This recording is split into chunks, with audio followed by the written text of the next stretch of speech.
You'll be always. great. Yeah. All right, we are live. Ladies and gentlemen, you are listening to Love Bay Afrobeat Music Talk Radio. I am Sean Williams, aka Mr. President, and welcome to the Safe Room Podcast, a safe space for entrepreneurs and business owners, anyone here who wants to share personal and professional stories. And today we have not one, but two very special guests. Two heads are better than one sometimes. And for this conversation, that fact definitely applies. So I want to introduce these two fabulous women I have here today. I'm going to start off with the woman below me based on my screen. We have Amanda. So Amanda is award-winning podcast producer, TEDx speaker, author, and entrepreneur. Okay, look at the credentials off the bat. She is the founder of Lead Podcasting, a production company that specializes in developing podcasts for thought leaders and organization. And she's also the author of an Amazon bestseller, Let's Talk Podcasting, the essential guide to doing it right. I could go on and on, but I feel like we might be here for the entire conversation. So I'm going to stop there. So that's our first guest. And our second guest, we have Brianna. Brianna's joining Amanda here with the conversation. So Brianna has more than a decade of experience in the audio industry, which is driven by her love for storytelling. I love that. Absolutely love that. In her role as in business development with Lead Podcasting, she helps thought leaders and organizations discover their most effective approaches to making their podcast visions come to life. So basically, Amanda and Brianna, they're the power duo. They're the Kobe and Shaq of podcasting in a way. So without further ado, let's get into this conversation. Amanda, Brianna, how are you both doing? Doing so well. So happy to be here. Thanks, Sean. Yeah, we're so excited to chat more about podcasting. So thank you so much for having us. Of course, man. I never thought like I would be able to have someone of both your caliber and your expertise for this conversation. Because usually when it comes to the conversations we had, on the podcast, I've been able to talk to a range amount of people coming from different backgrounds. But one thing that a lot of people have asked me, like, hey, Sean, have you ever had like a podcast episode just centered around podcasting itself? And I thought, no, I actually haven't. That's kind of weird. So I thought, okay.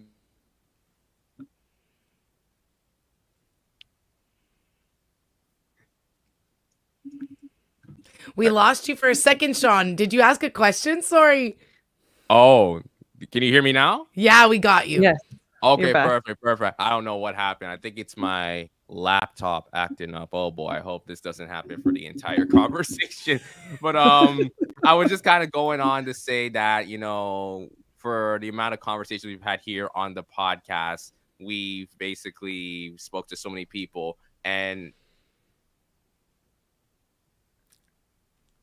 had a podcast episode on podcasting. So I know you two were the perfect people for this conversation. That's awesome. Well, we're glad to be here for it. And thanks for inviting us. I feel like this is the exact beauty of podcasting. People connecting that you thought maybe you would have never connected before. So we're delighted. Yeah, absolutely. I'm super excited. We're going to get into everything, just, what Lead Podcasting does, both of your roles, how just guys have been able to do some incredible work, some of the things you've been able to do over the past couple of years. And we're just going to talk all podcasting for this conversation. So for anyone listening, if you are someone who wants to get into podcasting, maybe if you're even a podcast aficionado, this is the episode. This is the conversation you want to tap into. So get your pen, get your notes, your paper, and everything, because school is now in session. Okay, let's look. Well, class now in session. Whatever the case may be, we are here and we're about to drop knowledge and gems on your head. So I hope you guys are ready. Okay, We're excited for it. Woo, woo. There we go. Get some a little enthusiastic. Yeah. Heck yeah. Okay, perfect. Let me just, before we get into that though, we have to start off with our hot seat segment. Now, usually, ladies and gentlemen, if you are tuning in for the hot seat segment, it's usually a one-on-one type of situation. But now we have two people. So now you're getting double the hot seat. So it's going to be very interesting to hear some of the responses and hear some of the things that you guys are going to say. But I'm just trying to pull up my questions right now. I lost them. Just so give me a quick second. But we will get right into it. I love that you have this segment with each of your guests, though, because I feel like you would have such a wide range of answers to all of them, and some that are probably new every single time that you do it. Yeah, it's you'd be surprised on some of the answers I've got over the last couple of years. All right. So let's start off with the first question, and I'm gonna try to alternate between Amanda and Brianna here, so that way we don't confuse ourselves in terms of like who's responding and who's not. So Amanda, I want to start with you first. So the first question I have here, so outside of the work that you do, tell me something about yourself in one sentence. Outside of the work I do, well, I love playing sports. And so I was the kid who didn't like to run and thought like I was the least athletic person. And then I got to being a goalie in soccer because there's no running in that position. And it turned out that I was pretty good. So I ended up getting a scholarship to university to play on the varsity team at Toronto Metropolitan University. And I still play a variety of sports to this day, including beach volleyball at the moment. So I'm I love team sports. Wow, that's interesting. I honestly, that brings joy to my heart because when you mentioned soccer, when you mentioned goalie, like that was my position back in high school too. So Oh, it's a good one. It takes a brave soul to do it. So kudos to you. yeah, absolutely. And I feel like, the goalie position in soccer does not get enough love because like they're the ones really keeping the team in the game. That's it. Keep it. You can't win the game, but you could keep them in the game. That's it. Absolutely. Okay, Brianna. So same question goes to you. So outside the work that you done, tell me something about yourself in one sentence. Yeah, so I think my go-to for this question would probably be my love for exploring the city. So I'm based in downtown Toronto, and I think that's like one of my favorite things to do ever is just walk a new part of the city and try a new coffee shop. Like I love trying new coffee shops, going to support local businesses, and I said at one point I was going to make a list of how many shops that I had been to, and I went, you know what, there's no point in doing this because the list is just going to be extensive. And of course, during the pandemic, it was a little bit tougher to do that. So it's nice that everything's back open again and can get out and explore the city. Well, that's great to hear. Honestly, I need to do more exploring of the city, especially It's so downtown. fun. I can only imagine because, like, again, there's so many places I've been to, but at the same time, there's so many places I haven't really discovered, if that makes sense. For sure. And you meet so many new people too. Like it's amazing to just go and kind of take yourself out of the situation for a moment and just observe your surroundings and kind of like forget that you're a human. Like imagine yourself an alien just in a new place and being like, how amazing is this to just see something new with fresh eyes? So I highly recommend it. Yeah, absolutely. Okay, let's go on to the next question I have here. So I'm going back to you, Amanda. Name a podcast that has inspired you the most. I can't pick one that's inspired me the most. Like I don't know if I could give any one podcast that title. But one that I continue to be in awe of is 20,000 Hertz. And this is a type of podcast that like I go and then I come back to, and there's a lot of great storytelling around stories about sound. And for anyone who's listening, that must mean that they love audio too. And I think this podcast is really great for hearing like the origin of the Price is Right theme song, or the 20th Century Fox little like sonic identity.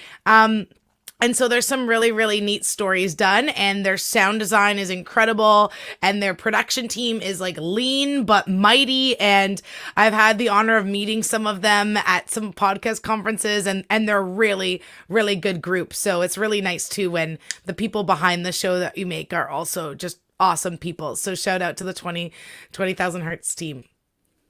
All right. I like that. I think you might have just put me on to like a new podcast to listen to for sure. I mean, I'm definitely someone when it comes to like audio, like that I care about that so much. Like the audio is like my pride. Like if I can't listen to a podcast episode, the audio is jacked up. That's just Yeah, me personally.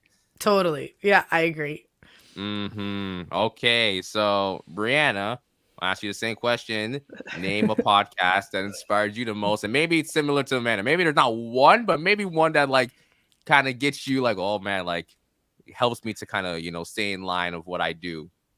This is a really tough question. So yeah, I don't think I could name necessarily one. I'm with Amanda on that. Although 20,000 Hertz is awesome. I've listened to a couple and really enjoyed it. But I think the word that I'm kind of tripped up on here is inspired by, because for me, my listening habits, and this is going to take a bit of an explanation, but my listening habits tend to be more like a true crime instance. So not inspired by the crime, but inspired by the journalism behind it. So I come from a journalism background, and every time I listen to a true crime episode, I just think of how much work had gone into that to do all the research, the prep, the script work for it. It always amazes me how much time, how many hours would have been spent on these types of podcasts. So I think that would probably be my answer. I don't have one specifically that I would recommend, but I can tell you the one I'm listening to right now. It's called Ransom Position of Trust. And it's about this kidnapping that went wrong in 1995 in Texas. And essentially there was a ransom made. And I won't give you the whole story because it is a fabulous story. And the amount of work that went into researching and producing this is incredible. So highly recommend that is a podcast recommendation. Okay, definitely. I've never been someone that's really tapped too much into like true crime and stuff like that. Now, my sister is a different story. She loves stuff like this. So like I think, this was something she would probably enjoy for a podcast, but I'm always open to listening to different genres, because sometimes like my playlist of podcasts will kind of vary. Sometimes I'll listen to a business podcast. Sometimes I'll listen to one that's more like self-improvement, education, and then I'll have my comedy podcast for sure. So it's like a mixed bag for me. So I'm always open to listen to something new. So I think you two might have just have some like new selections for me to kind of put in my podcast like caviar playlist. That's awesome. Love it. That's it. Discoverability comes from peer-to-peer sharing. So you're doing it right here, living it out. I love that. I love that. Okay, the third question here for the hot seat segment. Amanda, going back to you for this one. Can you share an interesting fact that you rarely share about yourself? Yes. Okay. I am going to tie this back into my sporty fun fact about myself. So, I rarely share this, but when I was born, I had like really bad pigeon toe, like to the point where my legs were so toed in that I was having a hard time learning how to walk, and doctors suggested breaking both my legs and like resetting the bones. I know Brianna's jaw's dropping because I had no idea. Yeah, I don't really talk about this. So my legs were just like not. They were saying they just weren't growing correctly. I was very young, like I was a toddler, and my mother refused to go through this like highly recommended procedure and took me to like a bunch of different doctors, and I ended up, I mean, this was the late 80s, folks. It was like this bar that had boots you put your feet in to like turn them outward so that and I'd have to sit with it in hours, and I have pictures of me as a kid like sitting in this weird like snowboard with boots and my feet turned all the way out to kind of make my feet grow straight. Wow. Like almost course correcting it. And anyway, so I went through a lot of therapy, and luckily and then yeah, like the fact that I became an athlete and that I actually got a scholarship to play a sport was really, yeah, it was thanks, Brianna's like applauding, but it was a really big deal. And I share this only because it hadn't even been top of mind for so long, but I recently reconnected with the osteopath that helped me when I was a child. And he's still practicing, and I told him, like, you helped me so much. I ended up going to play soccer, and I still play sports, and it was such a beautiful reunion. Dr. Daryl Hockman, amazing guy, and shout out to him. And so yeah, it was just really nice to reconnect with him after like decades, and to tell him, like, look, all your work was worth it. And so I'm just thankful for that. I was Wow. picturing like a Forrest Gump situation for a moment with like, like the legs that he had to correct everything. Yeah, But basically. it's amazing it works. So Yeah. that's, I learned something new about you too, Amanda. There you go. Yeah. You've done a good job when your other colleague is like, wait, what? I didn't No, know that about you. I've never said, I don't think this is like, That's yeah. amazing. You said you don't share. Okay. That was something I don't share. There you go. Okay, perfect. Okay, so Brianna, you think you could one up that answer, perhaps? An interesting fact you really share about yourself? You know what's funny is I was going to go into a different answer here, but just hearing Amanda's story inspired me as well. So I'll share a fact about me that is very similar, actually.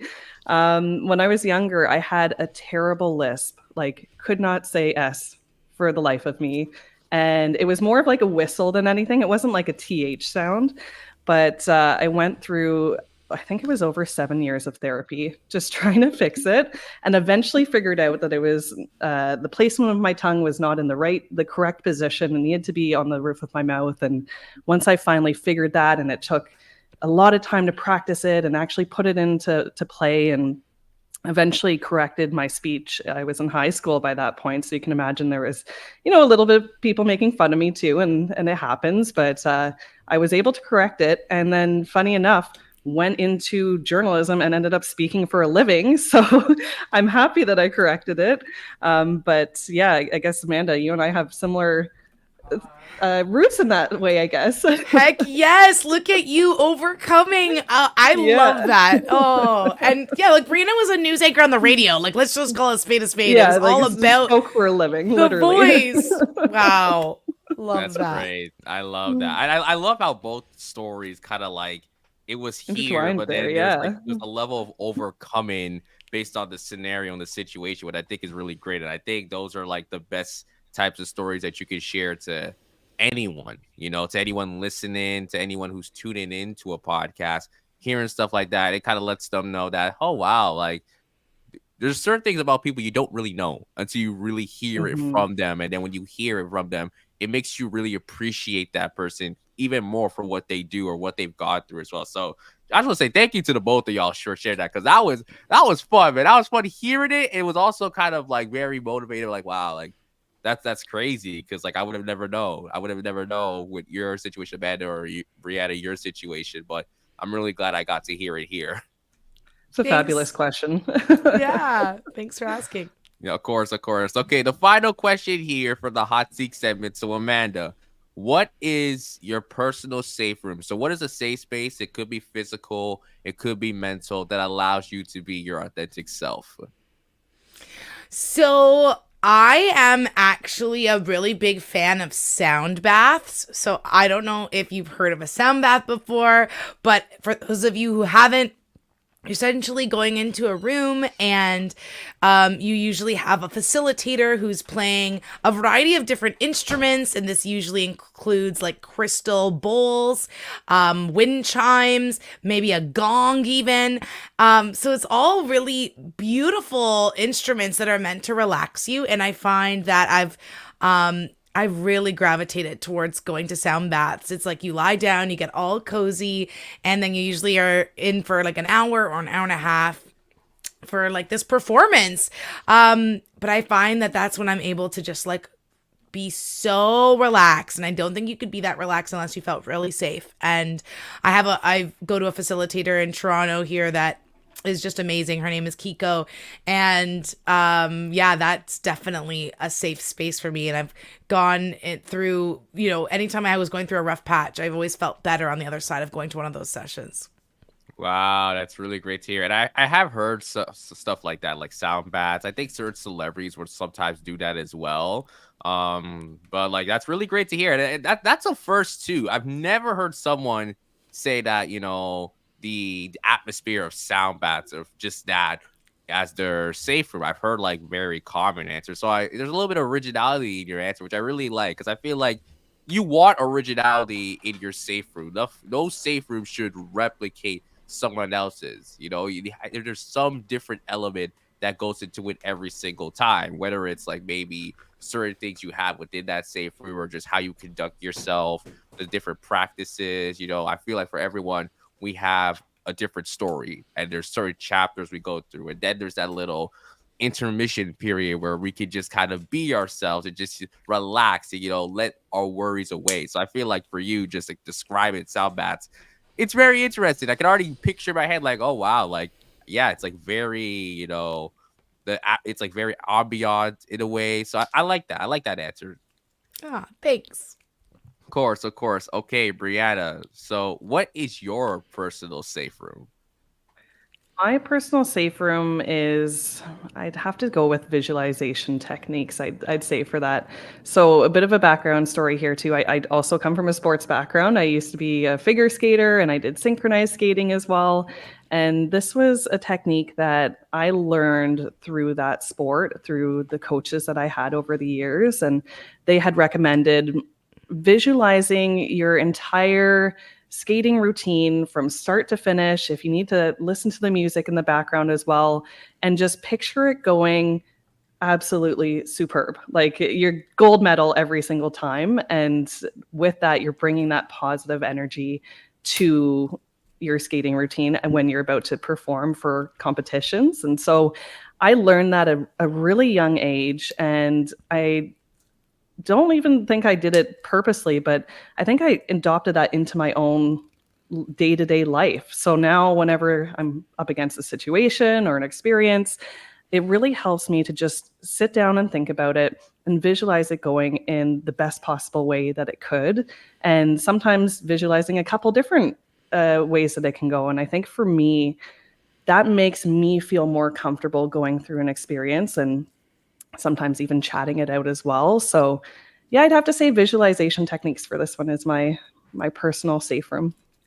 Yeah, I like that answer too, because sometimes I'm the same. I need to like visualize certain things without even saying it out loud. So whether it's like I'm going to like under like a business call, like okay, I need to just kind of envision like how I'm going to speak and just how I'm going to handle myself and everything like that. Or maybe I'm meeting up with like some friends or going to like a networking event. Sometimes I kind of picture myself like in the room, like how am I engaging with people? And I feel like, visualizing things brings other stuff to reality. It brings other things that you say, like, if you have a goal that you want to like, I want to meet with this person. Like if you would visualize it, then you start to see those like trackways, those steps to that reality. And I feel like that's super important for anyone. And sometimes it will differ for people, whether it's like maybe they don't want to chase a huge goal, but maybe something a little bit more smaller and more personal to them. But I feel like, visualization techniques are definitely another answer that I've never heard on the podcast. So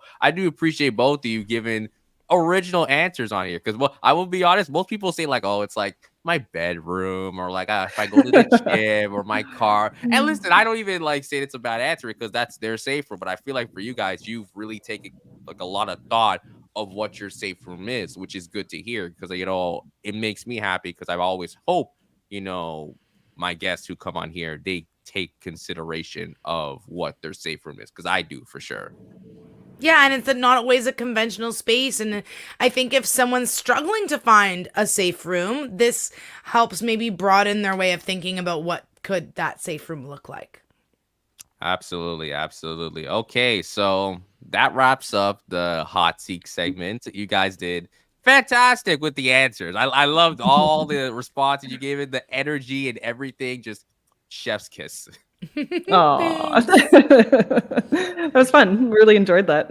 Of course, of course. So now that we got the hot seat out the way, guys, we're now gonna transition to the main questions. But for anyone who is tuning in and coming in right now, you are listening to the Safe Room podcast here on Love Bay Radio. We are here with Amanda and Brianna from Lead Podcast. And this is a Podcasting 101 episode. So, like I mentioned at the beginning, get your pen, your notes, your paper, and everything like that. We're going to be dropping lots of knowledge, lots of information, insight, takeaways, you name it. So, without further ado, let's get into the main question. So, Amanda, want to start with you. So, could you tell us the origins of lead podcasting, how you got started into the podcasting industry yourself, and why you wanted your work based on lead podcasting, what they're doing right now, why you want it to be appreciated by the general public? Yeah, so this is I'm going to try to say this as succinctly as possible. It was a long journey. I have loved audio always. I have a background in journalism and in radio as well, similar to Brianna. And so right when I started in radio, I very quickly started making podcasts on the side.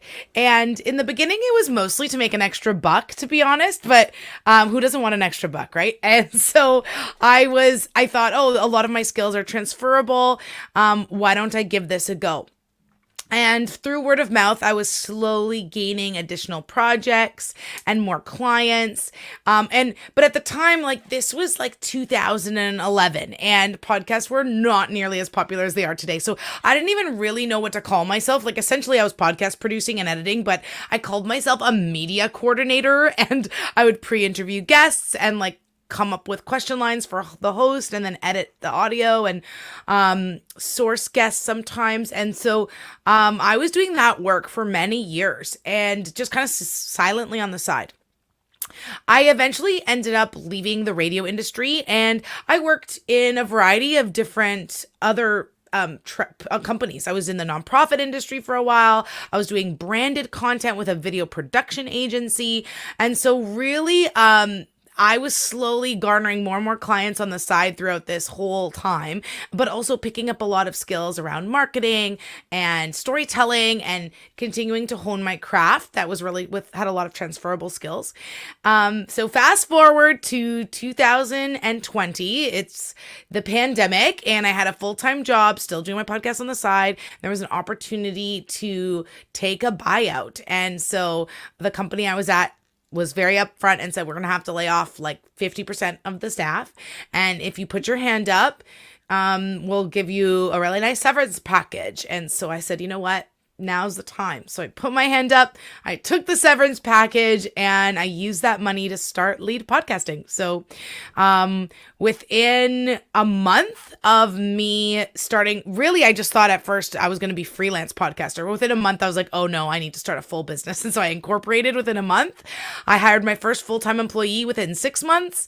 And here we are now just wrapping up our 4th year of business. And we've just been growing ever since. And so, that's the origin story. And you asked why do we want to have people paying attention to what we do? And the answer to that is we're creating really powerful audio stories. And a lot of the times we are working with brands, but one of our big differentiating factors is that we're not just pumping in and out podcasts day in, day out. Like we are doing this lovingly. This is an art. This is a craft. We make sure that the stories are really good.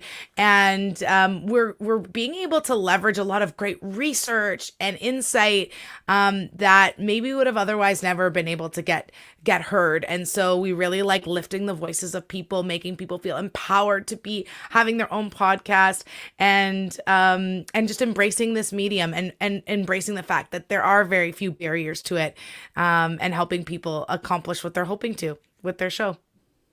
Yeah, absolutely. Oh, Brianna, you want to say some extra words if you want to? Yeah, I just want to jump in too because I know Amanda mentioned it, 2020 being the start of the pandemic, but I think that's such like a big factor for lead podcasting as well, because as Amanda touched on the art of storytelling there, I feel like the pandemic really taught us that there's like this longing for human connection and being part of a community. And I think a lot of people during that time really turned to podcasts to try to find that, as they had to work from home or were a bit more isolated and found sort of their community in that sense. And I think that's really beautiful as well. The other thing, it kind of allows people to find their niche in that sense. So I just feel like the timing for lead podcasting as well and seeing the evolution over the past couple of years has been incredible. Absolutely, absolutely. So, I mean, hearing that, like, it's kind of like making me like emotional just hearing just how you guys started and everything like that. Because we kind of got started around the same time. I started in 2020, and my whole reason for it is like the complete opposite. I did have like a couple years during my university time where I was part of a podcast. I did do some hosting responsibilities, very minimalistic in a way, and then 2020 came and I kind of wanted to extrapolate that experience into my own stuff. And when I got started, it was mainly because I wasn't trying to be bored. I wasn't trying to like, be on YouTube binge watching like the same videos over and over and over again. I'm like, let me do something productive, something proactive. I was working at the time too. So I thought, okay, this could be good to like, this podcast could be like my little side hustle, my side hustle that I work on the side while I work and everything like that. And yeah, now we're at the point where it's been 4 years for us. And we're on the radio. So I guess like it's kind of weird how like all that kind of works for me because that was never like my long-term plan. But even here in lead podcasting, how we got started, Amanda, you mentioned how like it all started because like you were able to get a lump sum of money and just kind of start from there, and seeing the trajectory that it's been on so far and how you guys say podcasting is an art. It's something that we have to appreciate from every value, from every stem. It's something that I really appreciate myself hearing because, again, people assume that when it comes to a podcast, you just go on the mic, you speak, and it's like, okay, bada bing, bada boom. We're a podcaster, but there's so much that goes into it. And there's so much little pieces that people may not know. And I feel like for you guys saying that when it comes to your client interactions, it's not about quantity, it's about quality. It's about like we want to provide the best stories as possible. And even you, Brianna, mentioning human connection, that's something that a lot of people are now looking for, whether they're consumers in their podcast. They want that human connection. They don't want something that's like dry and robotic or doesn't have like any life to it. So even from hearing how both of you spoke on it, it's so true. And I feel like I'm glad that you guys had to say, because it needs to be said. It needs to be said at this point. Yeah, and I think sometimes that gets lost, right? I think it's so trendy now to put a clip of your podcast on social media, which is great. Love that you want to share it that way. But I think sometimes the focus is on the clip and not on the show or the conversation. And it's just nice when we're able to work with people who really do care about the story that they're telling, the audience that they're serving. And so that tends to be the projects that we gravitate towards.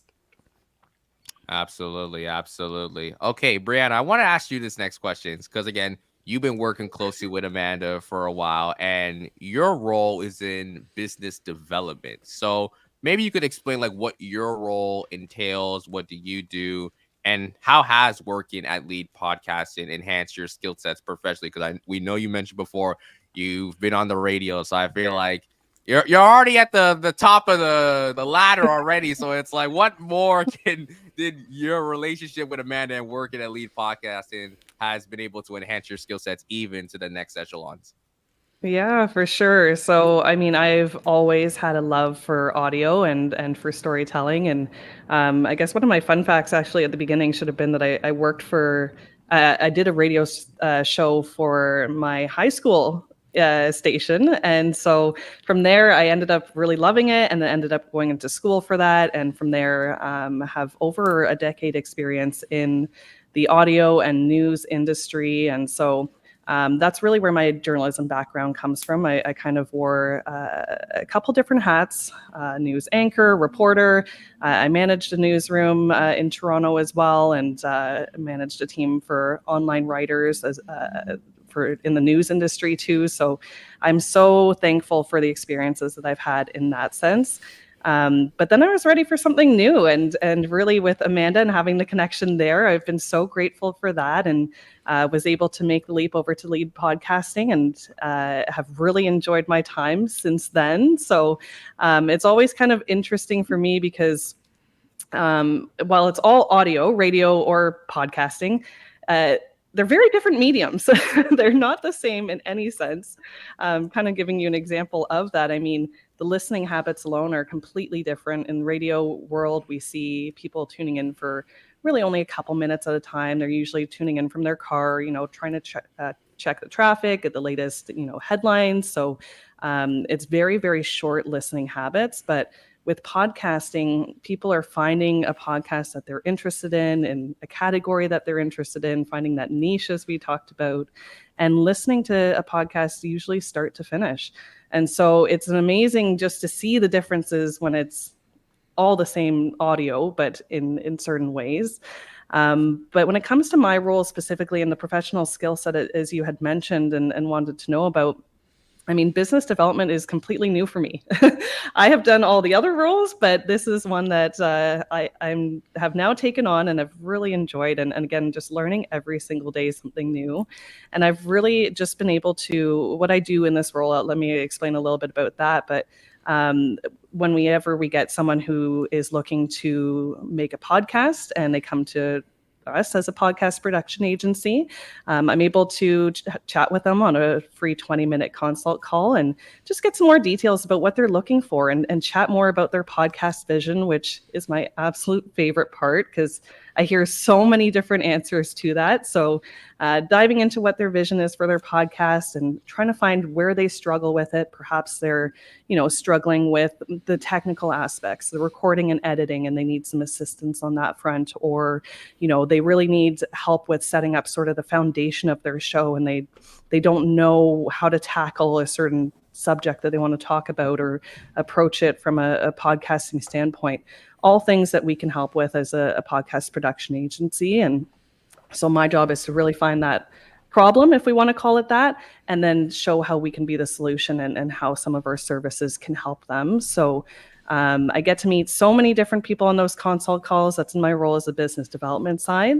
And then I also get to manage our social media, which is awesome. We have a coordinator who's helping with that as well. And so we manage lead podcasting's social media accounts, as well as the accounts for our clients. That is another item that we offer in our proposals is how we can put together social media assets for our clients. And so I oversee the assets that we put out for them. And I guess the third part of my role, now I'm rambling, but I do get to manage a program that we have right now, which is an accelerator program. And I am so thankful to take on this experience, really because while I enjoy doing the other aspects, I have been missing just a little bit of like the editing side of audio and storytelling in that sense. So with our accelerator program, it's a program that runs 10 weeks and participants that are going through it at the moment, they walk away with their first season of their podcast fully produced and launched after 10 weeks. And so I get to sit on the recording sessions. I get to do the editing for that as well and see those podcasts come to life. So that's me in a long-winded answer there. Honestly, Amanda, I can see why BRIANA is your right-hand person. After Very valuable. Very valuable. I'm the lucky one amazing. here. Oh, I love she's that. amazing. Yeah. But no, like all that you said, Rihanna, is like, again, is super crucial. Especially like, how you said that you guys help, clients with social media too. Because I think that's another thing, maybe someone who's starting a podcast that they're trying to figure out how to market the podcast. Because now, like, once you have the episode's done, like it's recorded, it's edited, it's fully completed. It's like, what now? Like, what do we do with it? Like, well, it's got to go on like Spotify, YouTube, whatever podcast directory that you could distribute it to. But then even then, it's like, how are people gonna be able to find those conversations, find those episodes as well? And you need to have like a little middle bridge, and that's what social media comes to play. And I feel like depending on the podcast, it may differ on what platform you use. So for me, I use Instagram. I'm trying to like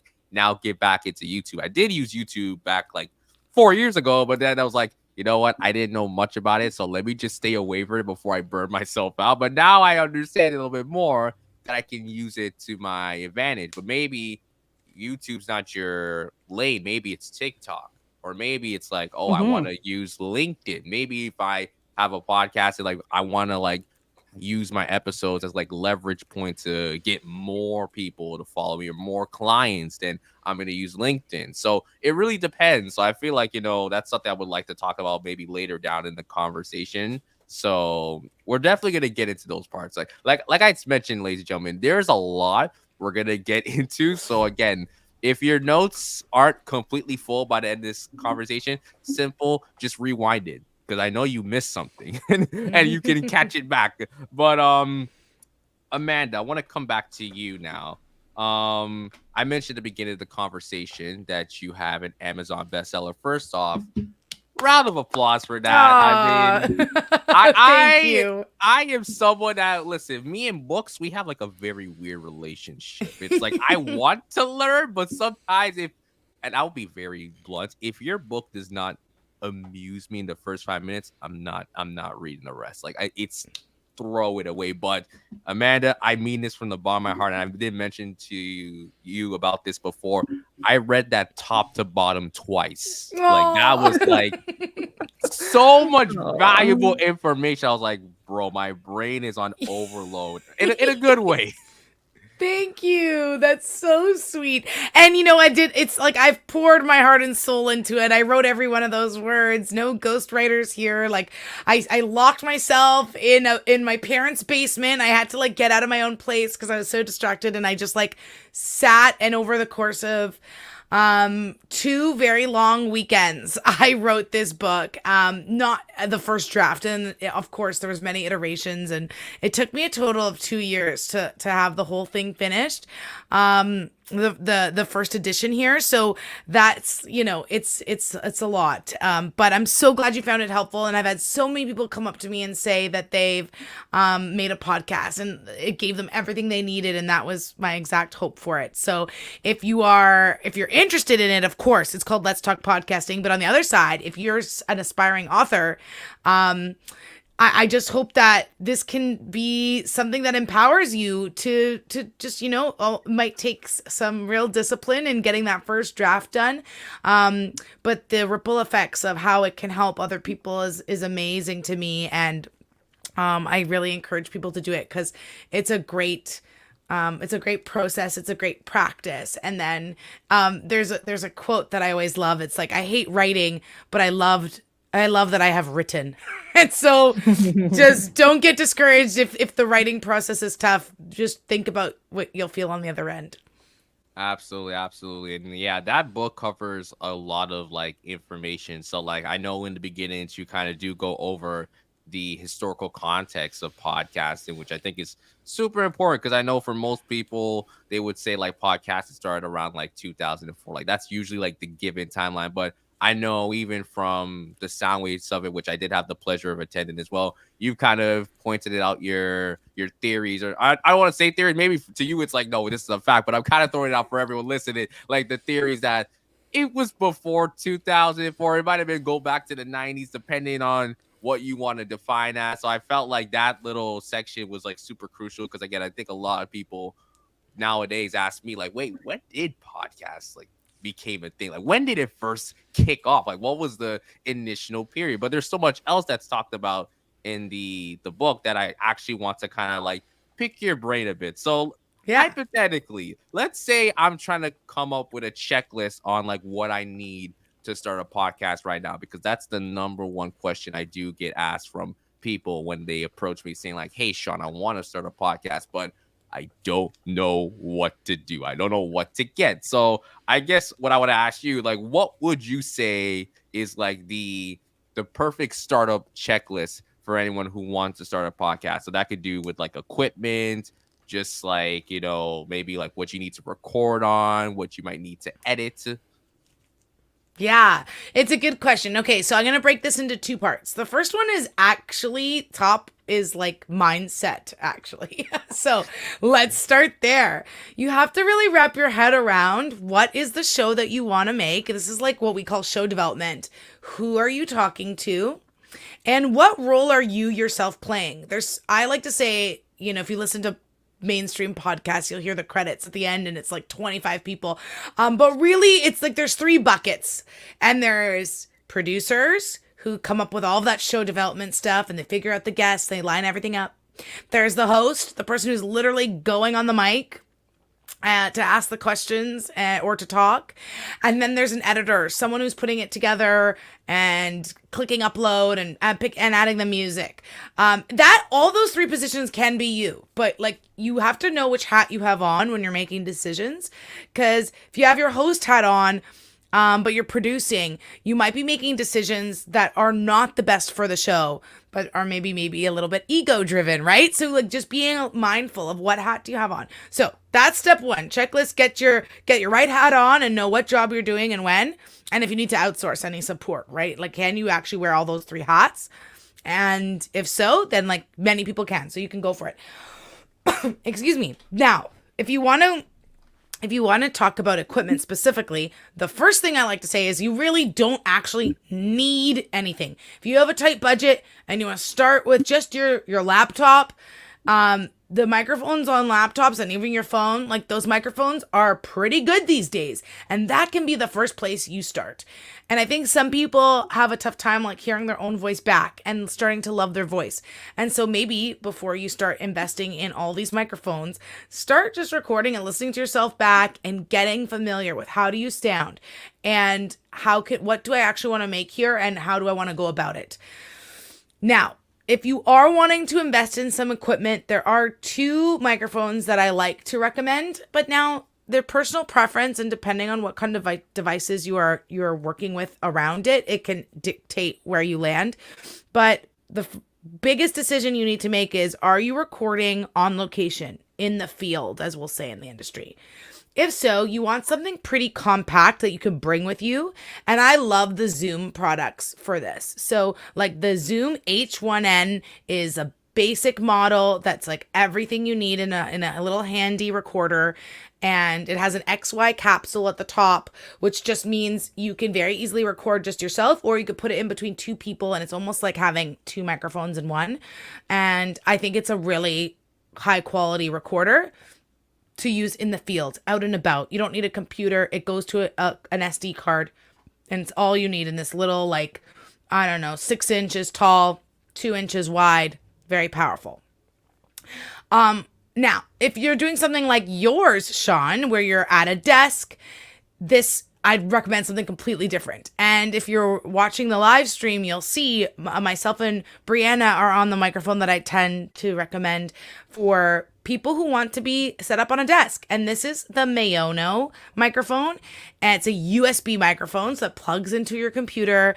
Mine has like an arm. I'm going to lift it up. So if you're watching, you can see it actually has a suspension arm. Brianna has a slightly different model she'll lift it up. There you go. It comes with a stand. So you can buy one or the other. These microphones, so the Zoom H1N, it usually retails for about $100. These ones are about 60, 70, 80 bucks, depending on if it's on sale or not. But these are all, I would say, kind of your base line places to start with regard to microphones.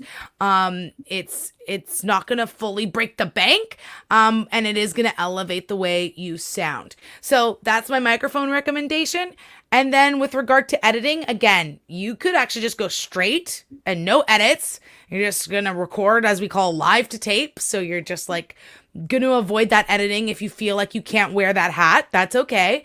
And there's a lot of programs online for free that just like add music automatically underneath if you really want music, or you don't have to put music.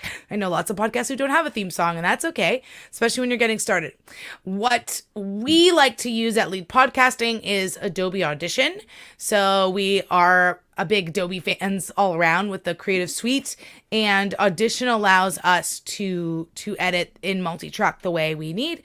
But there is also free options like Audacity. So if you are wanting to play around with a multi-track editor, you could download Audacity for free.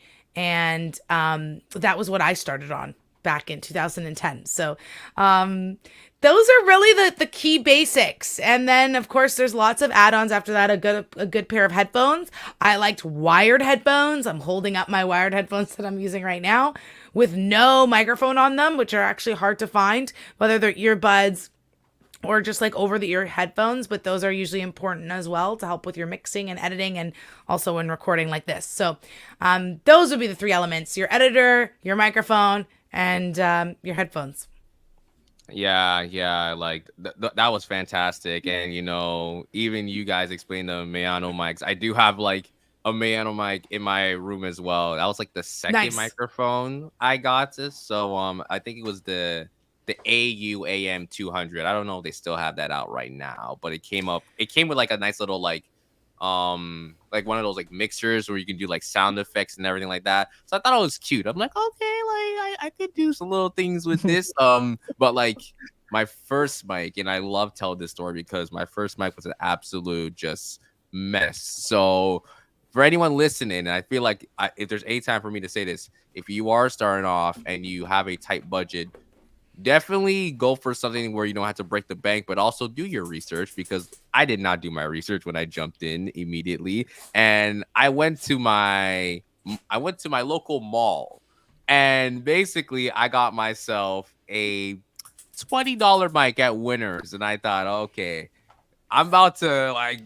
I thought I was about to be sounding like Joe Rogan, like, yeah, like here we go, like this is about to be like super clean, super professional, and like for the time being, it did work for me. But like the more my brain started to like pick up new things, I was like, oh, ew, this is not it. And eventually, like I was able to upgrade, and I think even you guys explaining the mics you have, even the mic I have. So I have the Shure MV7. So it works as a USB and an XLR, so it works for both ways. I think having a microphone or having a piece of equipment that you want to strive for is always good, because now you can like work your way up there and kind of take things slow, and you don't have to rush to it. For me, like this took about like 3 years to get all the equipment I have today. Even the interface I have is like the Vocaster 1. So I mean, I don't know if you guys can like see it through like the green screen, everything like that, but yeah, that took a while for me to upgrade too. And I feel like for anyone listening, it's important to know that it's okay to start small and to just kind of work your way up there. And once you finally understand how to utilize your equipment effectively, then you can get the Aspire equipment that you want, that allows you to get that professional audio sound. Now, Brianna, I'm going your way now. I'm going your way. We're going to get back to the business development, and I want to get back to like the social media aspect of things. Now, let's just say I am someone hypothetically who is a client, and we've worked together, we've kind of put together like the podcast vision, everything's great and perfect. But now I'm telling myself like, Brianna, I don't know what I'm gonna do social media wise. I don't know how I'm gonna like share everything. I don't know how to really connect with my audience. So I guess the question I want to ask you, like, what are some like strategies that would be good for anyone looking to, promote their podcast through maybe their social media, or maybe it's not just social media, maybe it's something else that maybe you picked up during your time working in business development for lead podcasting that allows people to, market their podcast effectively. Yeah, absolutely. And Sean, really, it's what you were saying before. It's different for every client. It really depends who you're dealing with and where their audience is, and this could be different for an independent podcaster who's just starting out and looking to reach perhaps a younger audience or whatnot, as opposed to a client that is a larger organization and trying to relate to their employees. So I think that's the first thing. Coming back to what Amanda was saying about the show development side and really trying to determine who your audience is, I think it's also really key to think about that when you're talking about the marketing side of podcasting. But there's 3 sort of recommendations that I will point to, at least, and I'm sure Amanda has more that she might want to weigh in with too. But the first one that I would really lean on, and it's a trend that we see, number 1 in the podcasting realm, is word of mouth. And so even the question that you asked us at the beginning of what sort of podcasts inspire us and what we're listening to, that word of mouth, I bet someone's going to go and check out those podcasts now, because this is how this industry tends to work. You hear a recommendation or an endorsement from somebody about a podcast that they really enjoyed, and then you're interested and you go check it out, and then you end up telling somebody about it too. So it's sort of that firsthand experience that it really goes a long way in the podcasting world. So encourage people to tell others about your podcast is definitely one call to action that you could put out there. The second item I'd probably touch on here is covering the bases. So I'd mentioned this already, but I can't stress it enough. Be where your audience is. So for instance, if you have a younger audience and that's the audience you're targeting with your podcast, perhaps you do want to be on social media, and maybe that looks like in the form of TikTok or Instagram or whatever the case may be. And tailoring that content to your brand and your voice and your color palette and everything along that sense to really represent your podcast, that feel of your podcast. And also you can expose your podcast to new audiences. So, cover the bases in different platforms, and perhaps you'll find a new audience that you weren't able to before just because you're putting your content out somewhere else. So this could be on podcast players, perhaps you're trying the YouTube route, social media, and we'll talk more about that in a moment as well, because that's a key one, but different social media platforms and tailoring it to your approach. Perhaps it is LinkedIn over Facebook or over Instagram, depending on who you want to reach for that. A website is another really key item. If you have, the show notes and the transcription on there, that's really where SEO, the search engine optimization, will come to play, and keywords will be picked up so that search engines can understand your content and also find you. So a website is also a great recommendation to have and leverage that SEO. Another item that covering the bases for, you could have you as a host joining other similar podcasts. And often when listeners are tuning into that podcast and they hear you as an expert, they hear you joining as part of the conversation, they would want to potentially continue to listen to you. So you can plug your podcast there as well. And that would be another fantastic way to reach new audiences. So many different ways to cover the bases. And again, it differs for each client and the approach that you want to take. And then the third item that I'll touch on is teasers. So you want to give your audience a taste of what your podcast is about, and in a shorter form, so that it hopefully encourages them to listen to the full podcast. So there's a couple different ways of doing this, but I'll touch on two. The trailer is one of the key. This is best industry practice to have a trailer that introduces your podcast or perhaps a new season that's coming out. And this could be roughly, 1 to 2 minutes of just introducing who you are as host, what your podcast is about. It has your podcast music that's also representing the feel that future episodes will have as well, and then letting people know that, hey, you can follow now, and then you won't miss the first episode that's coming out, and you'll get that notification and follow along and be able to take part in our community as a podcast. So a trailer is a fantastic item to cover off. And then also social clips. So as we were talking about, being on social media and representing your podcast there, I mean, sometimes what we hear from clients, it can be very difficult thinking about the audio aspect as opposed to the video aspect. And there's many different ways that you can go about translating that audio to video. So if you are streaming and you have cameras and you can, take a moment to grab one of those clips. Again, what we recommend with some clients, it doesn't have to be the entire podcast episode recorded in video. Not everyone does well in that realm, especially if they're not comfortable with video, or they're, just focusing on themselves as the images instead of the conversation, or not media trained, whatever the case is. You can always turn off the video, have the podcast audio, and then come back to an answer that perhaps you really want to capture for social media, one that really stood out to you and is a really catchy clip. You can just record that with your cameras on at the end, and then everyone's a bit more comfortable by that point. And it also would make for a great social clip. So that's one recommendation you could go for. There's also what we like to call audiograms. Not everyone understands what that term is, so let me explain it as well. So it's essentially turning audio to video. And there's a couple different platforms that you can use for this, but it would have a couple different elements, including your podcast artwork. It would have the transcription of the catchy clip that you have chosen from your podcast, as well as the audiogram or the audio line that is moving as the words are being spoken, representing that audio.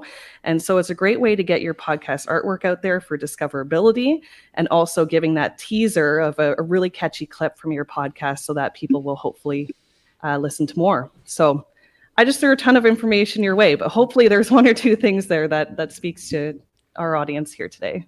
I mean, number one, I'm glad you threw all the information, because if you didn't, Brianna, I would have had to tell you, like, we need more. But I'm so, yeah, you know what? When you mentioned audiograms, you saw the smile on my face, because I don't want to brag. I feel like in the lane that I've have in terms of podcasters, I feel like I'm like Presidente. No pun intended, Mr. President. I'm the president of audiograms. I feel like that's how I literally got started. It's like, you know what? Amazing. When I got started, I did not have videos, but I did the cover art. I did the audio. I'm still doing it even today now. I've kind of evolved over time where, like, okay, I try to like take the best clips or do the transcriptions and everything like that. So I think that's like super important that you mentioned, Brianna. Like, audiograms are so good. Even if you have someone who can do like animated clips as well. So maybe if it's like an animation, even if you want to do full episodes, you have someone who does like animation, you have like someone who could do that for editing, instead of like, okay, I don't want to do like my full face like on camera. It's like, oh, I could just animate, certain aspects of the conversation, so that way it's still interactive. I feel like there's so many different like varieties of how podcasts can be viewed and seen, video wise, audio wise, that it's endless in a way. So I feel like everything that you both have said is super crucial, super important. And I feel like, for anyone listening right now, you definitely have heard a lot of fantastic, amazing insight from these two women, because they know what they're talking about. I promise you, I would have not got them on here if they didn't know what they're talking about. They know exactly what they're talking about. Okay. If you have stayed so far for this conversation, thank you. But for people who are tuning in, coming in right now, you are listening to the Safe Room Podcast here on Love Babe Radio. We have our two guests, Amanda and Brianna from Lead Podcasting. We've had a fantastic conversation on podcasting. This is the Podcasting 101 course in a way. I feel like after this, we might have to like sell this episode. We may have to put a price point on this, because there was a lot of information that was dropped. I had a little role play session, but to be honest, I feel like I might just want to go straight to the activity, because the role play session was like, kind of initiating a discovery call, but I feel like this whole episode was like a discovery call. Like that's great. So I think we might want to just like go right to the activity. This is fun though, because I feel like for this activity, it's going to really show just how with podcasting, sometimes not everything has to be like straight, like script, or like have to be followed by the book, but sometimes you can improv. So I don't know if you guys heard of like the ABC alphabet, the improv game. Like, I don't know what the actual like term or the actual name of the game is, but basically, for those who don't know what I'm talking about, so Brianna, Amanda, what I want to do is, pick a scenario, and obviously the first line in the scenario, you have to start with the letter A, and then the next line, the letter B, the next line, C, D. As you see, like, we just keep going. That's the whole point. So you have to make sure that with every next sentence, you have to go with like the next letter, if that makes sense. Okay. We'll try our best. Get ready. I'm a little worried. Yes. So, and just to let you know, I will be doing this as well. So it's not just you two. I'm going to be a part of this as well. So I'm going to be part of the mess and the massacre. So don't worry, ladies and gentlemen. He's walking the walk. Okay. Yes. Okay. So here's the thing. I thought to myself, what could be a possible topic? So I did what I can only do. So I'm on a website right now where it's 101 ideas for things to talk about on the podcast. Just simply 101, right? Now, I want both of you to pick a number. And then when you both pick a number, I'm going to do the random number generator. And whatever number shows up there, whatever guess that you guys have, whatever's closest to that number, we're going to go with, if that makes sense. Okay. Okay, so, Brianna, I'll start with you. Like, pick a number between 1 and 101. Okay. 49. 49. Okay, Amanda, how about you? 8. 8. Okay. All right. So we got 49 and 8. So I'm just gonna click, and I'm clicking it once, guys. So like, if it lands on 1 already, then you're just gonna have to trust me because it's already on 1. Oh wow, Bria, you were actually closer. It was 43. Wow. You were okay. closer than I actually. Okay, so let me scroll down to number 43 on here and see what the topic is. Okay, it says live events. So go to live events solo or with a friend and chat about it. Okay, so let's see if I can work my magic right now. Let's say, we're at a live event right now. And what we're talking about, since the Olympics are tomorrow, so I'm excited to see that. Let's say we're at a live event and we're talking about the Olympics. If that works with you both. Okay. Okay. So you have to start. So it's me now. Okay. I guess it's me. I guess I was just decided by Amanda. Yeah, Sean, you're gonna start. Okay. Let's just get started. 3, 2, 1. All right, Amanda and Brianna, I'm super excited for the Olympics that's gonna be happening tomorrow. And you know what? I'll say who goes next now. Amanda, since you wanted to call me out, you're next. Okay, so that's the order we're going. It's gonna be me, Amanda, and Brianna. So I'll restart. Okay. Okay. All right, Amanda and Brianna, I'm so excited for the Olympics tomorrow. Be sure to bring your blankets and your photography skills so you could take some camera shots. Because you want to remember this forever. Don't worry, I have all my equipment with me. I just hope I don't lose it. Everyone is going to be so excited for all of the events that are happening. Great, because I can't really think about what event I'm really going to be tuning into. Hold up. Are we all going to the same event though, or are we going to be going to different sporting events? I'm going to multiple events.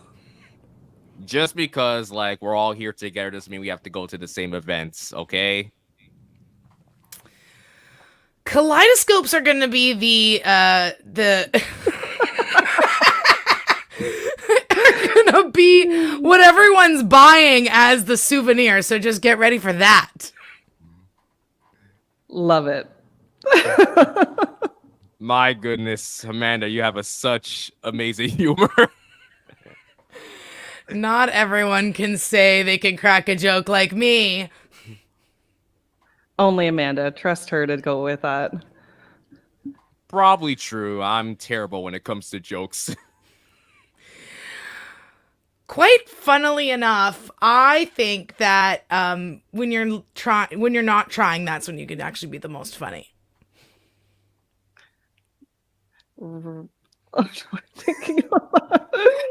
Rather, let's talk about more about the Olympics and which events we're going to. So I'm thinking of probably going to the track and field event and to see. What about you guys? Track and field? Bleh. I would rather go see swimming. Unicycling should be a lot of fun. I don't know if that's even a sport this year. We'll have to double check on that one. Why would unicycling be a sport, in my personal opinion? I feel like that doesn't belong in the Olympics.